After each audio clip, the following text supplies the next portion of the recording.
వెతలు తీరును, కృపలు దొరుకును, సాటి లేనిది యేసుని నామం.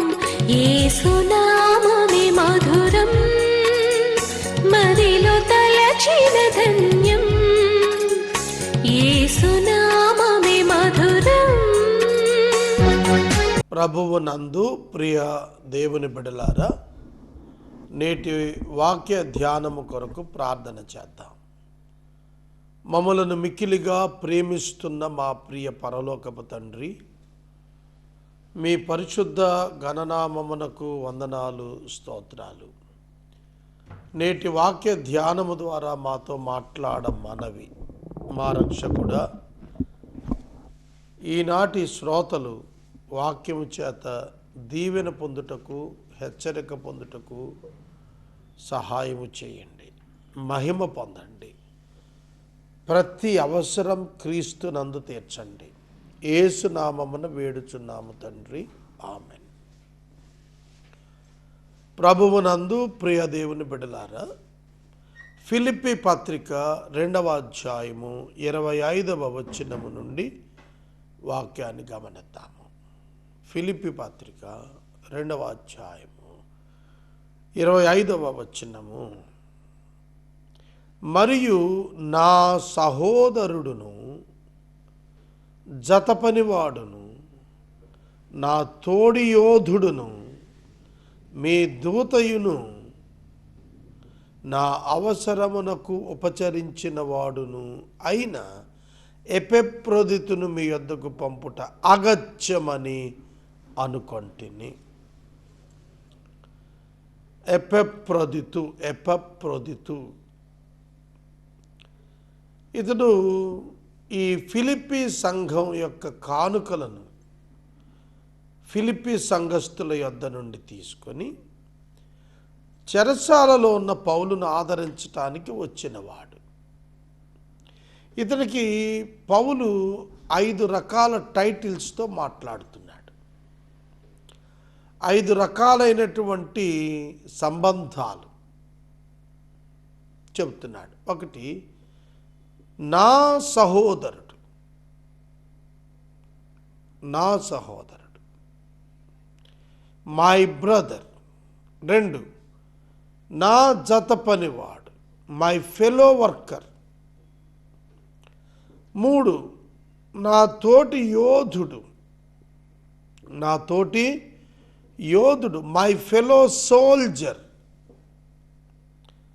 4, యువర్ మెసెంజర్, మీ దూత. 4, minister to my need, minister to my need, నా అవసరానికి ఉపచారి, మినిస్టర్. ఎన్ని పదాలు? 1 brother, 2 soldier, 3 messenger, 4 worker, 5 minister.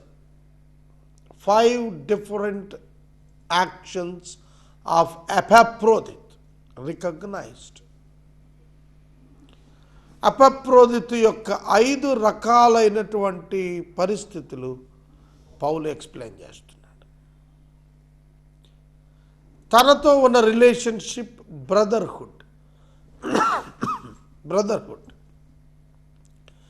పనితో ఉన్నటువంటి రిలేషన్షిప్ తోటి పనివాడు. అట్లాగే క్యాడర్తో ఉన్నటువంటి రిలేషన్షిప్ తోటి యోధుడు. అటువలనే మీతో ఉన్న రిలేషన్షిప్ చూస్తే మీ యొక్క దూత, మీ దూత, మెసెంజర్, మీ మెసెంజర్ నాకు. తర్వాత నా అవసరాలకు పర్సనల్గా అయితే నా పరిచారకుడు, మై మినిస్టర్, నా పరిచారకుడు, నా అవసరాల్లో పరిచర్య చేసిన వాడు. ఎపఫ్రోదితు యొక్క ఇన్ని లక్షణాలు ఒక్కసారి మీరు ఆలోచించాలి.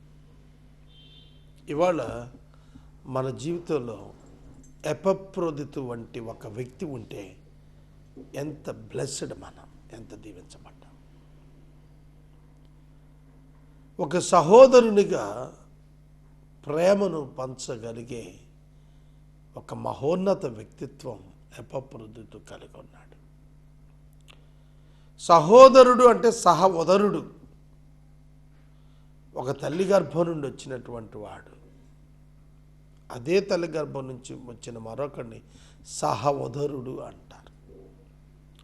ఉదరం అంటే పొట్ట. మనం అందరం గర్భంలోంచే వచ్చాం. మనం వచ్చిన గర్భం నుండే వచ్చిన వాడు కనుక సహోదరుడు అన్నారు. ఒక చోట పని చేస్తూ ఉంటే సహ ఉద్యోగి, సహ పనివాడు అంటారు. ఒకే దండులో ఉన్నారు కనుక సహ సైనికుడు అన్నాడు. యోధుడు అంటే సైనికుడు, సోల్జర్. కనుక పౌలు గారు కలుపుకుని మాట్లాడుతున్నాడు. నా సంబంధి, నాతోటోడు, నాతో పనిచేస్తున్నాడు, నేను అతనితో కలిసి పనిచేస్తున్నాను, నా వంటి సోల్జర్ ఇతను పోరాటం చేస్తాడు. ఈ ఎపఫ్రోదితు ఇన్ని రకాలుగా ఎట్లా అభివృద్ధి చెందాడు ఒకసారి ఆలోచించండి. అతడు రూపాంతరపు అనుభవాన్న ఉన్న విశ్వాసి అని నాకు అర్థమవుతుంది. రూపాంతరం చెందినటువంటి ఒక వ్యక్తిత్వం కలిగిన విశ్వాసి తను ఉన్న మిషన్లో ఎంత ఫెయిత్ఫుల్గా ఉంటాడు. To all the people who relates to him, ఎవరైతే అతనికి అనుసంధానమై ఉంటారో వారందరి విషయంలో కూడాను అద్భుతమైనటువంటి వ్యక్తిగా ఉండగలుగుతాడు. అటువంటి ఎపఫ్రోదితును మీ యొద్దకు పంపుట అగత్యమని నేను అనుకున్నాను. సంఘం ఇటువంటి వ్యక్తులను కలిగి ఉండాలి ఖచ్చితంగా. A special spiritual warrior and counsellor for church. మిషన్స్లో ఉన్నటువంటి ఒక యోధుడు అతడు. క్రీస్తునందు మనము యోధులంగా పనిచేస్తున్నాం. తిమోతికి పౌలు రాస్తూ క్రీస్తు సైనికుడవు అని అంటాడు. ఇక్కడ ఎపఫ్రోదితుని గురించి యోధుడు అని అంటున్నాడు. యోధుడు అంటే గ్రేట్ వారియర్. వారియర్ ఎప్పుడు తన కోసం ఫైట్ చేసుకోడు, ఇతరులను సేవ్ చేయటానికి వారియర్ ఉంటాడు. వార్ చేసేవాడిని వారియర్ అంటాడు. ఈ వారియర్ అంటే యుద్ధ యోధుడు. ఈ యుద్ధ యోధుడు దేశం కోసం పోరాడుతూ ఉంటాడు, ప్రజల కోసం పోరాడుతూ ఉంటాడు. ఎపఫ్రోదితు ప్రజల అవసరాల కోసం, సేవకుల అవసరాల కోసం తన పోరాటాన్ని సాగించినవాడు. అట్లాంటి వాడిని మీ దగ్గర పంపడం అగత్యం, ఖచ్చితం అని నేను అనుకున్నాను. I have thought it is necessary to send to you Epaphroditus, my brother and fellow worker and fellow soldier and your messenger and ministers to my need. మీ యొద్దకు పంపుట అతి అగత్యమని అనుకొంటిని. పౌలు ఇంత నమ్మకస్తుణ్ణి మళ్ళా వెనక్కి పంపటానికి ఇష్టపడ్డాడు అన్నప్పుడు వారి యొక్క క్షేమాన్ని ఎంతగా తలుస్తున్నాడు అర్థమవుతాం. అతడు రోగి ఆయనని మీరు వింటిరి గనుక అతడు మిమ్మల్ని అందరిని చూడ మిగుల అపేక్ష గలవాడై విచారపడుతూ ఉన్నాడు. మీరు ఇక్కడ గమనిస్తే ఇంత గొప్ప విశ్వాసి కూడా రోగి అయ్యాడు. రోగానికి అవిశ్వాస అనేది ఉండదని ఇప్పుడు కనుక గుర్తెరగండి. చాలామంది అనుకుంటారు, ఏమిటి నాకు క్యాన్సర్ వచ్చింది, దేవుడు లేడా, దేవుడు నన్ను కనికరించడా, ఇట్లా అనుకుంటూ ఉంటారు. దేవుడు ఉన్నాడు, నాకు క్యాన్సర్ వచ్చింది, నా ప్రభు నాతో ఉన్నాడు, నాకు భయం లేదు అని అనుకోవాలి. కానీ నాకు అనారోగ్యం వచ్చింది కాబట్టి దేవుడు నాకు లేడనుకుంటే. ఈ మధ్యన నేను ఒక దైవజనునితో మాట్లాడుతుంటే వాళ్ళ సంఘంలో ఒక వ్యక్తి గురించి చెప్పా. ఆయన శ్రమ రాగానే నా దేవుడు మమ్మల్ని వదిలేశాడండి, మా దేవుడు మాకు అన్యాయం చేసేసాడు, ఈ దేవుడు మమ్మల్ని పట్టించుకోవటం లేదు, మాకు ఈ దేవుడు అవసరం లేదు, ఈ సంఘం మాకు అక్కర్లేదని చెప్పాడు. ఇవాళ అనేక మంది ఆ విధంగా ఉన్నారు. దేవుని అర్థం చేసుకోవాలి మనం. అతడు రోగి ఆయనని మీరు వింటిరి కదా. రోగి అవటం పాప లక్షణం కాదు. పాపి కాబట్టి రోగి అయ్యాడు కాదండి.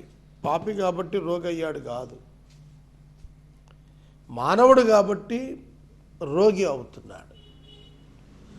పాపము, రోగమే పాపంగా చాలామంది భావిస్తారు. కొందరు క్రైస్తవుల్లో కొన్ని అపోహలు ఉంటాయి. షుగర్ని దెయ్యం అంటాడు ఒక ఆయన, క్యాన్సర్ని దెయ్యం అంటాడు. విచిత్రం. క్యాన్సర్ దెయ్యం ఎట్టవుతుంది, షుగర్ దెయ్యం ఎట్టవుతుంది? అట్టడి మాటలు మాట్లాడి క్రైస్తవ్యం పరువు తీస్తున్నారు. వాక్యం ఏం చెబుతుంది? రోగం అందరికీ వస్తుంది, రోగం అందరికీ వస్తుంది. కనుక రోగం వచ్చినంత మాత్రాన వాడు భక్తికి క్రైటీరియా కాదు. రోగం వచ్చింది కాబట్టి ఈయన భక్తి కాదు, భక్తుడు కాదు, భక్తి లేనోడు అని అనద్దు. కొన్ని రోగములు విశ్వాసుల నిమిత్తం పరీక్షల కొరకు ఇవ్వబడతాయి. శరీరంలో ఉన్న పాపాన్ని బట్టి శరీరం బలహీనం అయిపోయింది. ఆదాము పాపము చేసిన తరువాత దేవుడు మానవునికి ఒక శ్రమ జీవితాన్ని ఇచ్చాడు, కఠినమైన జీవితాన్ని ఇచ్చాడు. క్రీస్తు ద్వారా తప్ప మరలా ఆల్టరేషన్ లేదని తెలియచేశాడు. కనుక విశ్వాసులకు కూడా రోగం వస్తుంది, పాస్టర్లకు, బిషప్లకు కూడా రోగం వస్తుంది.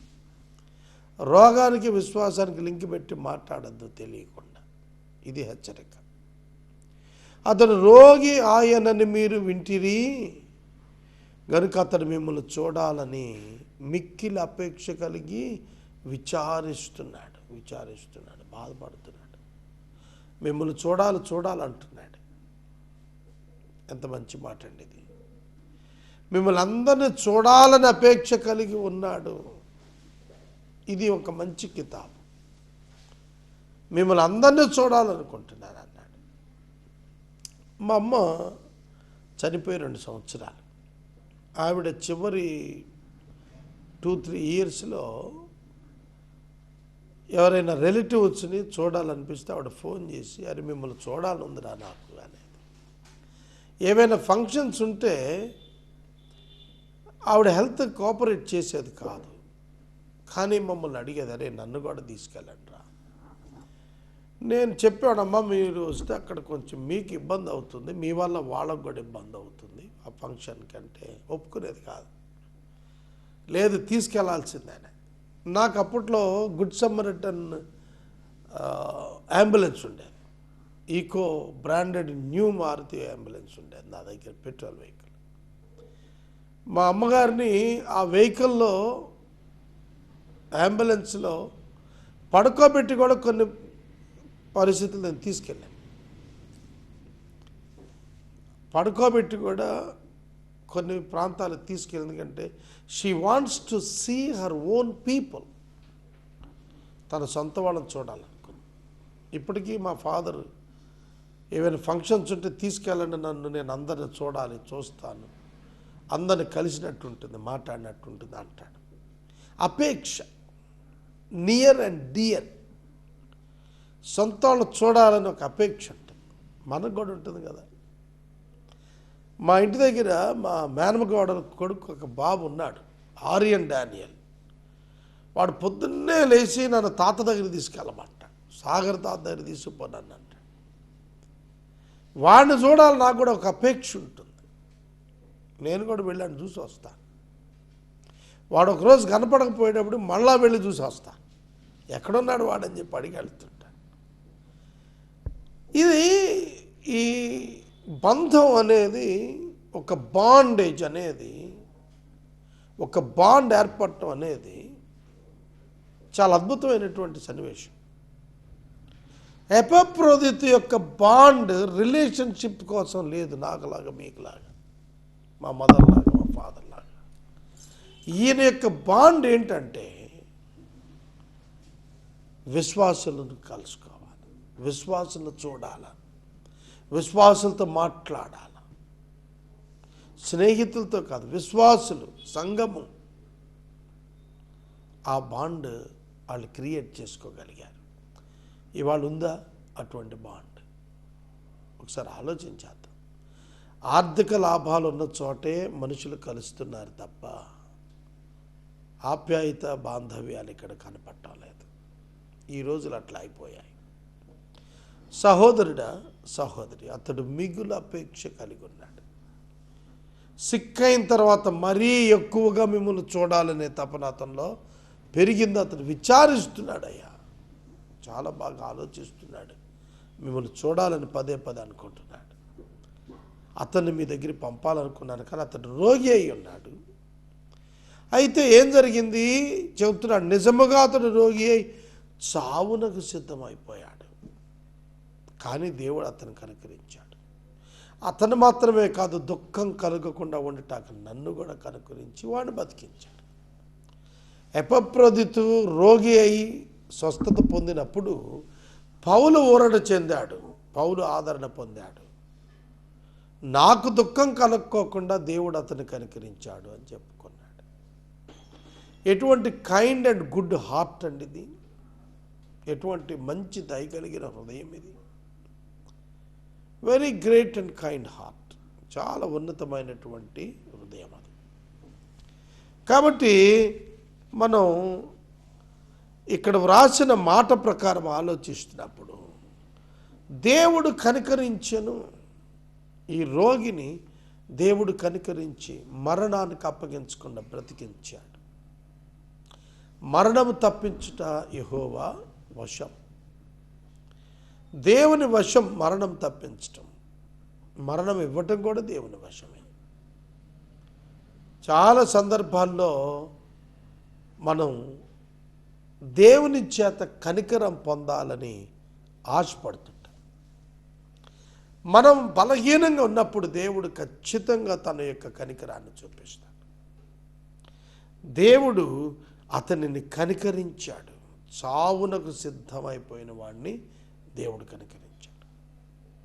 అంతేకాదు, నాయను గ్రామపు విధవరాలు కుమారుడు చనిపోయినప్పుడు ఏడ్చుకుంటూ ఆ శవం వెంబడి గుండెలు బాదుకుంటూ వస్తుంటే యేసుక్రీస్తు ప్రభు కనికరపడ్డాడు. కనికరపడి పాడెను ముట్టి ఆ పిల్లవాడిని లేపి తిరిగి అప్పచెప్పేశాడు. విడోయర్, దట్టు ఓల్డ్ ఉమెన్, ముసలావిడ, విధవరాలు, సహాయం లేరెవరు. అటువంటి ఆమెను చూచి ప్రభు కనికరపడ్డాడు. ప్రభువు రోగులను చూచి కనికరపడతాడు, పేదలను చూచి కనికరపడ్డాడు, ఆకలేసిన వాళ్ళని చూసి కనికరపడ్డాడు. ప్రియమైన దేవుని బిడ్డలారా, మరి కనికరం ఉందా? క్యాన్సర్ హాస్పిటల్లో నేను 300 మందికి ప్రతిరోజు లంచ్ అరేంజ్ చేస్తున్నాను. అక్కడ నాకు ఒక వ్యక్తి, కనికరం లేని వ్యక్తి కనపడ్డాడు. He sends me out. నన్ను బయటికి పంపించాడు. నేను చాలా బ్రతిమలాడిన. అయ్యా, ఎంతోమంది పేదలు అన్నం తింటున్నారు, రోగులు అన్నం తింటున్నారు. అతను కంపాషనేట్ కాలేదు. దేవుడు కనికరించననే పదం మనలో ఉంటే మన లైఫ్ మారిపోద్ది. ఇవాళ మార్నింగ్ నేను 6 o'clockకి ఒక చోట పోయి ఒక 150-200 మందికి బ్లడ్ టెస్టులు, డయాబెటీస్ చేయించిన. ఆ నేపథ్యంలో నేను స్వయంగా చూశాను. ఎంతోమంది క్రొత్తగా ఐడెంటిఫై అయిన వారు జాగ్రత్త తీసుకోవటానికి అవకాశం దొరికింది. దేవుడు నీకు టైం ఇచ్చాడు, నాకు టైం ఇచ్చాడు. మనం కనికరం కలిగి ఉంటే మన లైఫ్ మారిపోతుంది, మన యాక్టివిటీ మారుతుంది, మన యాక్షన్ మారుతుంది, యాటిట్యూడ్ మారిపోతుంది. ఈ కనికరం అనేటువంటిది దైవ లక్షణం. దేవుడు కనికరించాడు. God healed him, God saved him. From death, మరణానికి వెళ్లకుండా కాపాడాడు, మరణానికి వెళ్లకుండా కాపాడాడు.